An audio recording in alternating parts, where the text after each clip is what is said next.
Iri, bilang bos, apa pale pale pale papa lele pale pale. Enggak hafal lagunya anjing.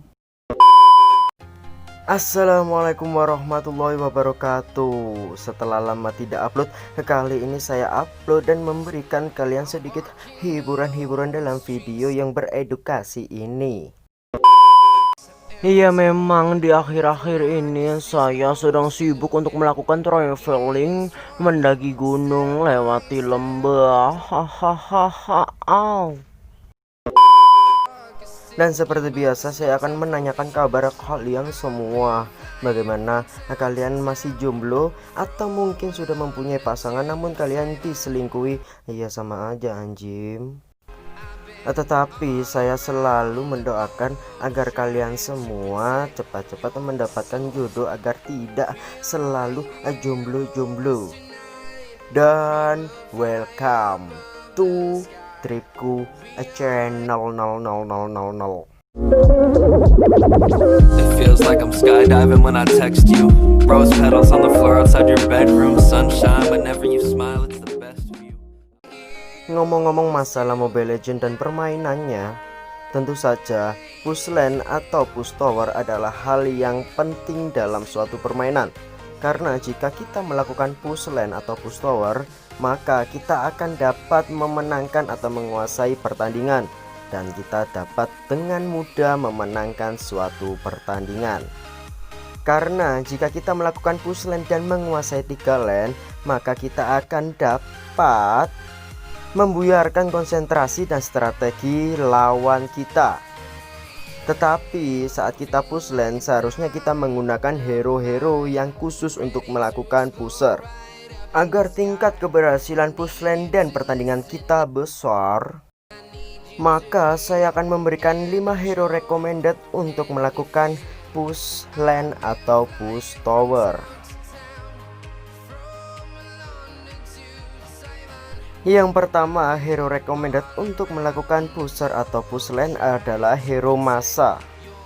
Meskipun Masa merupakan hero bertipe tank, Masa juga bisa menjadi pusher terbaik karena skill pertamanya juga bisa berefek terhadap tower. Masa bisa menghancurkan turret di 3 menit awal dengan sangat cepat berkat skill pertamanya. Bukan hanya itu, Masa juga bisa solo lord dan membunuh turtle hanya dalam waktu 15 menit saja. Dan skill 1 Masa yaitu willpower, speed up dan damage dapat membuat Masa mengaktifkan willpower miliknya. Movement speednya akan meningkat sebesar 30% dan setiap basic attacknya memberikan 120 total HP target. Namun setiap 1 detik Masa akan kehilangan 2% dari maksimum HP-nya selama skill ini masih aktif berdasarkan total HP dari ketiga bar. Dan jika target dari Masa adalah creep, maka maksimal damage yang diberikan oleh Masa adalah 245. Selain itu, Masa juga memiliki skill pasif yang bernama Ancient Strength. Saya ulangi, bahwasanya skill pasif Masa yang bernama Ancient Strength, di mana Masa akan mendapatkan kekuatan dari Raja Beruang yang membuat ia memiliki 3 bar HP atau nyawa. Setiap kali dia kehilangan 1 bar HP, dia dapat memblokir 1 kali serangan. Masa hanya akan tereliminasi jika dia kehilangan semua 3 bar HP-nya. Namun 1% dari HP Masa yang hilang, dia akan mendapatkan tambahan attack speed sebesar 1%. Selain itu, Masa juga mendapatkan 25% lifesteal ketika ia kehilangan bar HP pertamanya. Hero yang kedua adalah hero Sun atau Sang.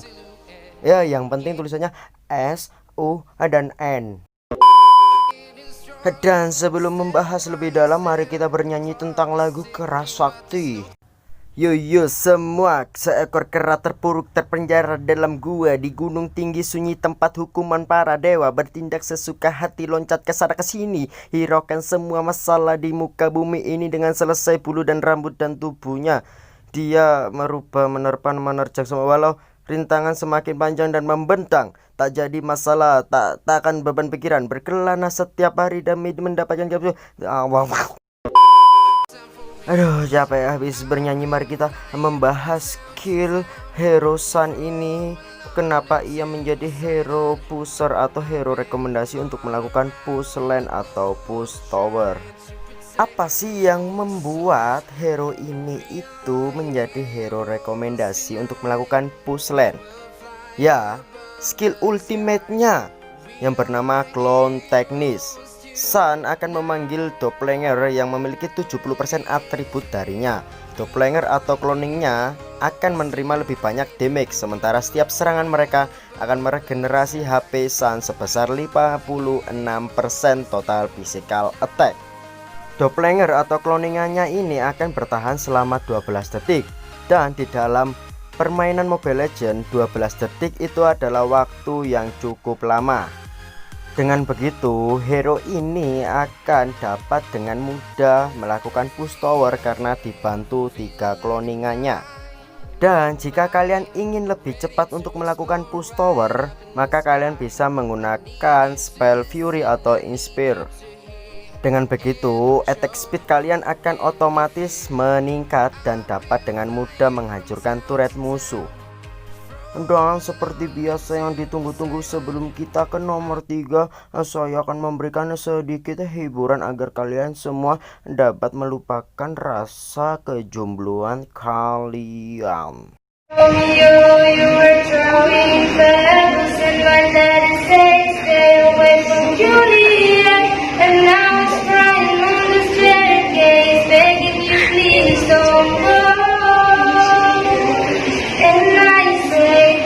And I say anjim.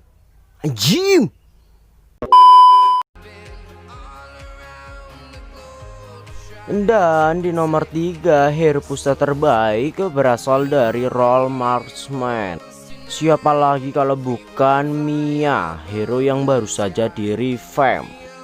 Dan skill pasif Mia yaitu Moon Blessing akan meningkatkan 5% attack speed jika ia mengenai target, dan dapat di stack hingga 5 kali serta berlangsung selama 4 detik. Setelah stack ini penuh, Mia akan memanggil Moonlight Shadow untuk membantunya di setiap basic attack dan memberikan 30% total physical attack dan physical damage. Damage yang dihasilkan Moonlight Shadow bisa kritikal namun tidak memiliki efek attack. Sedangkan skill 1 Mia yang bernama Moon Arrow akan membagi basic attacknya menjadi 2 panah yang memberikan total 100 physical attack dan physical damage sebesar 30%. Sedangkan skill ultimate Mia yaitu Hidden Moonlight akan membuat Mia menghapus semua buff pada dirinya dan menghilangkan serta meningkatkan movement speed sebesar 35% selama 2 detik. Mia juga akan mendapatkan stack penuh Moon Blessing setelah mode konsel berakhir. Dan apa sih yang membuat Mia masuk dalam 5 rekomendasi hero yang dapat melakukan push lane secara cepat? Yaitu jika Mia menggabungkan skill salto dan ultinya. Jika keduanya itu digunakan bersamaan, maka akan meningkatkan critical damage dan physical damage dan juga basic attack. Bahkan attack speednya juga akan bertambah, dan hal itu akan memberikan damage yang besar sekali kepada tower sehingga kalian bisa menghancurkannya dengan cepat. Hero dengan pusher terbaik nomor 4 adalah hero Zilong. Mengapa Zilong termasuk dalam 5 hero dengan pusher terbaik?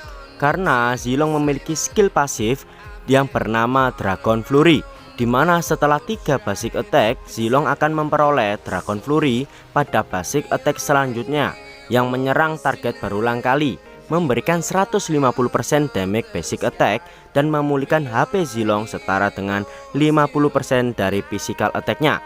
Dragon Flurry ini sayangnya hanya dapat memperoleh keuntungan dari Demon Hunter Sword sekali saja.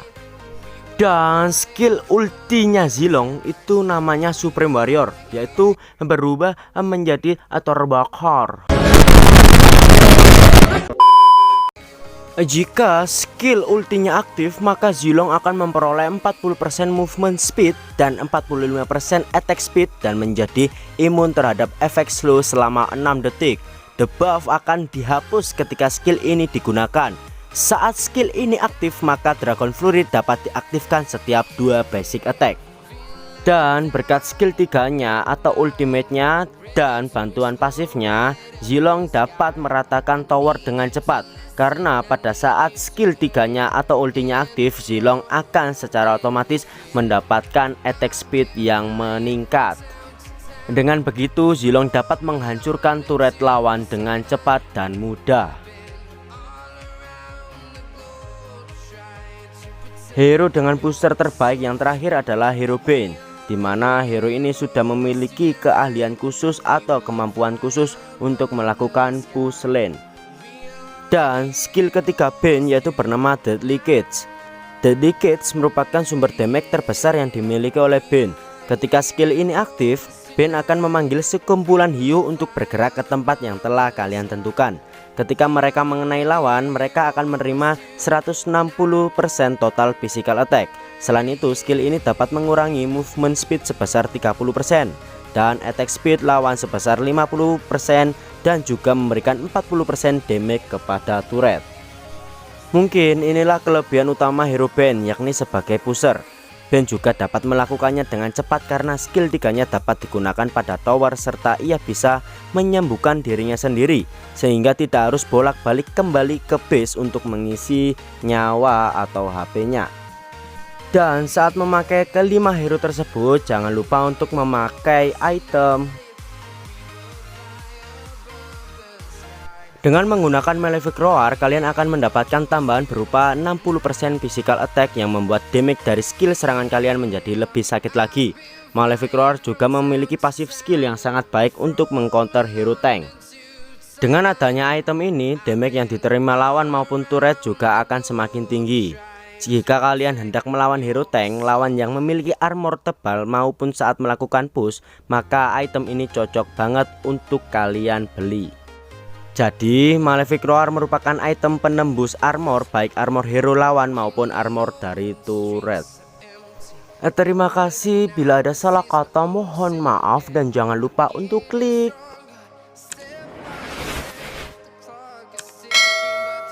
It feels like I'm skydiving when I text you. Rose petals on the floor outside your bedroom. Sunshine whenever you smile.